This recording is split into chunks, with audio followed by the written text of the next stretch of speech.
존경하는 국회 법제사법위원회 김도읍 위원장님, 그리고 위원님 여러분, 다양한 의정활동으로 바쁘신 가운데 귀중한 시간을 내어 오늘 청문회를 준비해 주신 위원장님과 위원님들께 깊은 감사의 말씀을 드립니다. 여러모로 부족한 제가 헌법재판관 후보자로서 이 자리에 서게 된 것을 과분한 영광으로 생각합니다. 오늘의 이 청문회는 국민의 대표이신 위원님들께서 헌법재판관으로서 저의 자질과 능력을 검증하는 자리입니다. 저는 헌법재판관이 가지는 막중한 책임과 사명을 명심하면서 여러 위원님들의 질의에 정직하고 성실한 자세로 답변하겠습니다.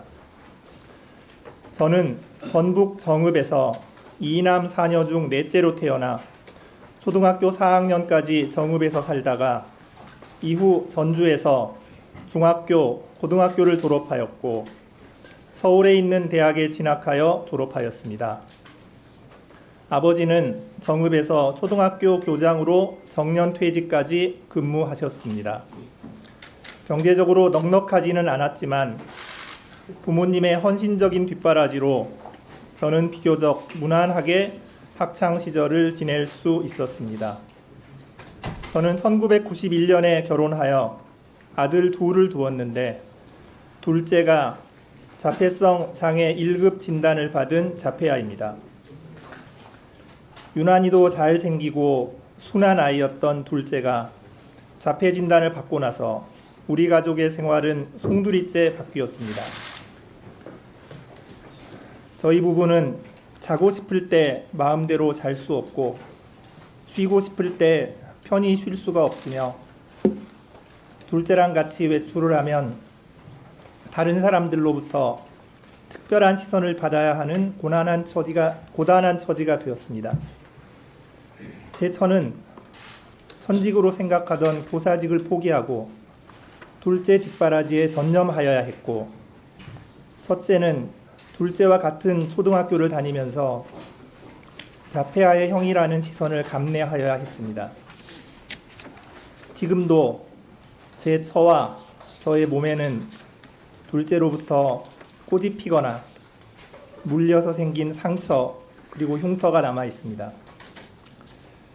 하지만 우리 가족은 최선을 다해 사랑으로 둘째를 돌보아 왔으며 우리 둘째는 가족들로부터 다른 누구보다도 더 많은 사랑을 받으며 살고 있다고 생각합니다.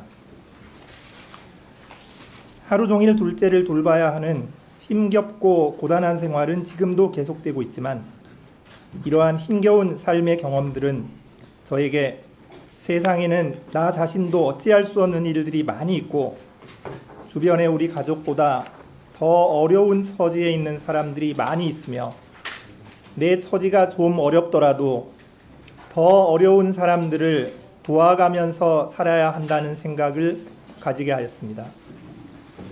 그리고 이러한 경험이 저로 하여금 세상을 좀 더 폭넓고 깊이 있게 이해하는 계기가 되었고 법관으로서의 자세나 시각에도 긍정적인 영향을 주었다고 생각합니다.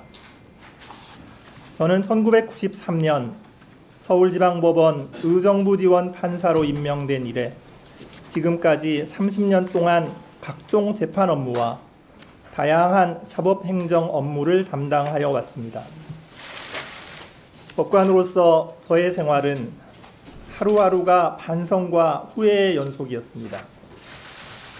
어제 법정에서 재판하면서 있었던 일이 오늘 하루 종일 머릿속에 맴돌면서 내가 좀 더 잘할 수는 없었을까, 더 나은 해결책은 없었을까 하는 고민을 늘 하였습니다.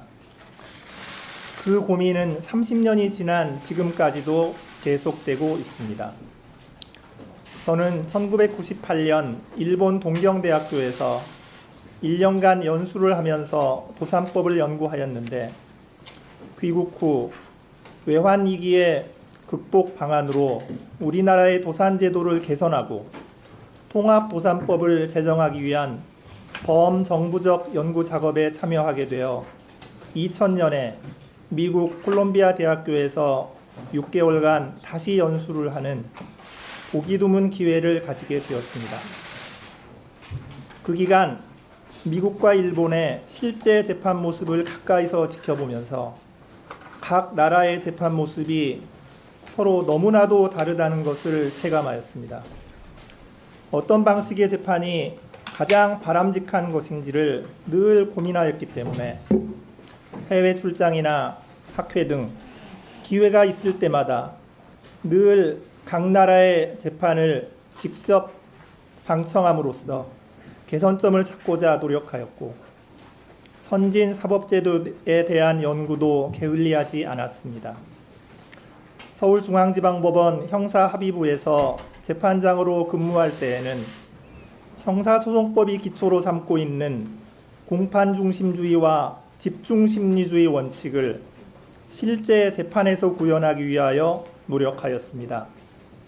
그 경험을 통해 공판중심주의의 구현과 집중심리주의야말로 법관이 편견 없이 사건의 실체에 도달하고 피고인의 방어권도 보장할 수 있는 형사재판의 이상적인 모습에 해당한다는 확신을 가질 수 있었고 이후 실무에서 공판중심주의 원칙이 점차 강화되는 모습을 보면서 한편으로 뿌듯함을 느끼기도 하였습니다. 그렇다고 제가 다른 법관들보다 재판을 더 잘한다고 말할 수 있는 수준은 분명히 아닐 것입니다. 저는 지금도 법관으로서 능력에 많이 부족함을 느낍니다. 늘 고민하고 반성하면서 세상의 모든 사람들로부터 배우고 또 배워서 저의 재판을 개선하고자 하는 것이 저의 작은 소망입니다. 존경하는 위원장님 그리고 위원님 여러분, 잘 아시다시피 민주화에 대한 국민의 열망으로 1987년에 탄생한 현행 헌법은 헌법재판을 담당하는 독립된 헌법기관으로 헌법재판소를 두었습니다. 그동안 헌법재판소는 우리 사회가 지키고 추구해야 할 헌법적 가치를 선언하고 사회 변화를 이끌어내는 결정을 내리는 등 국민의 기본권을 보장하고 헌법 질서를 수호하는 최후의 보루로 굳건하게 자리 잡았습니다.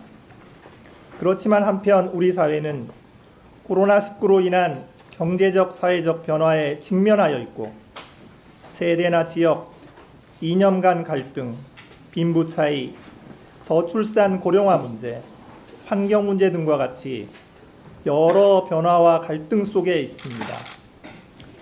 이러한 시대적 변화 속에서 헌법재판소는 헌법 가치를 수호하고 진정한 사회 통합을 이루어내기 위한 중추적 역할을 요청받고 있습니다. 만약 저에게 헌법재판관으로 일할 수 있는 기회가 주어진다면 이러한 사회와 국민의식의 변화의 흐름을 놓치지 않고 헌법의 이념이 어떠한 형태로 구체화되어야 하는지를 항상 고민하겠습니다. 이를 통해 다수결의 원칙이 지배하는 민주주의 사회에서 소수자, 약자의 인권을 보호하고 실질적 평등의 원칙을 실현하는 한편 헌법 질서가 존중되는 사회를 이루어 나가는데 혼신의 힘을 다하겠습니다. 저는 오늘 이 청문회에도 진심을 가지고 임하겠습니다. 위원님들께서 주시는 충고와 당부의 말씀을 주권자인 국민의 목소리로 겸허히 받아들이겠습니다. 저에 대한 청문회를 위하여 귀한 시간을 할애해 주신 김도읍 위원장님과 여러 위원님들 그리고 헌법재판소에 대한 관심과 애정으로 청문회를 지켜보시는 국민 여러분께 다시 한번 깊은 존경과 감사의 말씀을 드립니다. 경청해 주셔서 대단히 감사합니다.